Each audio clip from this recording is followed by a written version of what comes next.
మరి ఏ విధంగా భారతీయ జనతా పార్టీతో తాతాలాడిందో అందరూ ఈ రాష్ట్ర ప్రధానికి అందరూ కూడా చూసే ఉంటారు, తెలుసుకుని ఉంటారు.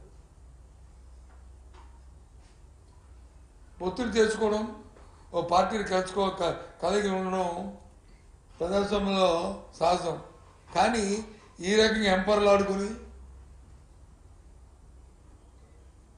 కొత్త వాళ్ళు అయితే అలాగే కాదు. 14 సంవత్సరాలు ముఖ్యమంత్రి చేసిన చంద్రబాబు నాయుడు ఈ రాష్ట్రంలో నేను ఈ కార్యక్రమం చేశానని చెప్పుకోవడానికి లేక ఆ గుమ్మం ఈ గుమ్మం తిరుక్కుంటూ ఇవాళ అది చూస్తుంటే రాష్ట్ర ప్రధానికానికి జగత్పరంగా ఉంది. అసహించుకుంటారు ఏంటిది అని. నేను ఉదయాన్ని ఒకరు వచ్చి ఎవరు నాకు వీడియో పెట్టారు. ఉదయాన్నే ఉదయం వీడియో చూశాను. ఏంట్రా ఇదేంటి అని చూస్తే భారతీయ జనతా పార్టీ నాయకుడు మన ఆంధ్రుడు కాకపోయినా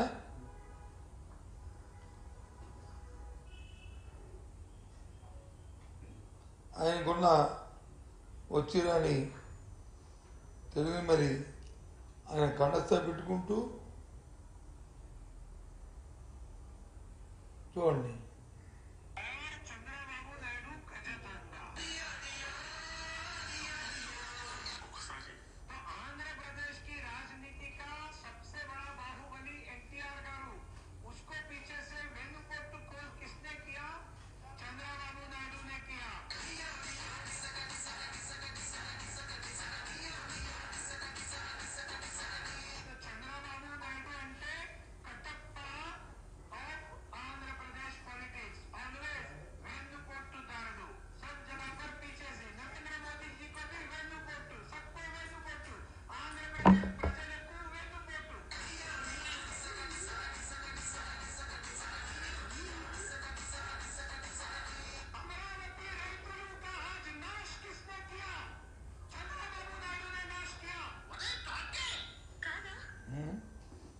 చూసానమ్మా, ఇది చెప్పిన మాటలా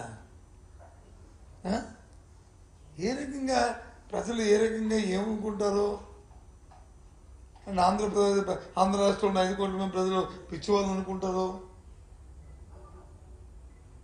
ఆలోచించేయండి.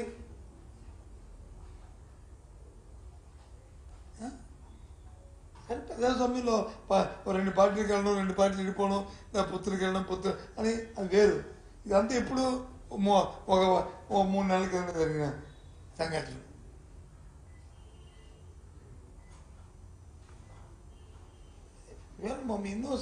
ఎన్నో అంశాలు ఉన్నాయి.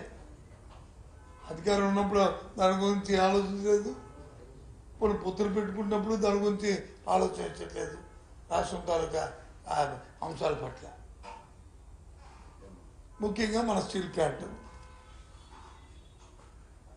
ఈ పొత్తులు పెట్టుకున్నారు కదా. ఇప్పుడు రేపు రెండో ఎప్పుడో మరి భారతీయ జనతా పార్టీ నాయకత్వం అలాగే మరి వాళ్ళతో పొత్తు పెట్టుకున్న చంద్రబాబు అందరూ వస్తారు కదా వైజాగ్ పట్టడానికి. మరి స్టీల్ ప్లాంట్ గురించి ఏం చేస్తారో చెప్పానండి.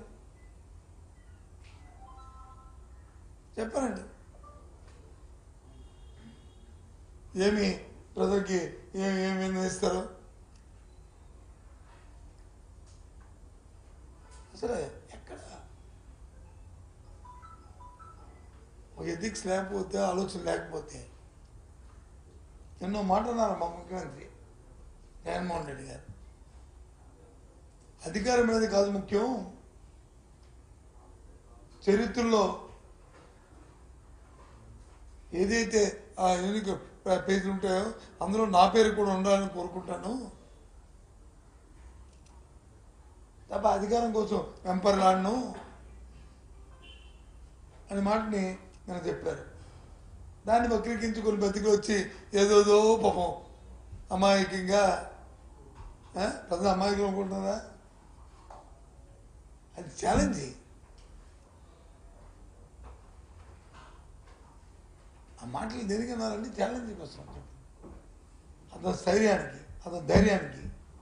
నేను 5 సంవత్సరాలను ఈ రాష్ట్రానికి మంచి చేశాను కాబట్టి ప్రజలు నన్ను హర్షిస్తారు అనే ఒక ఆత్మస్థైర్యంతో మాట్లాడిన మాటలు, అంతేగాని చంద్రబాబు నాయుడు లాగా పిరికి మాటలు కాదు.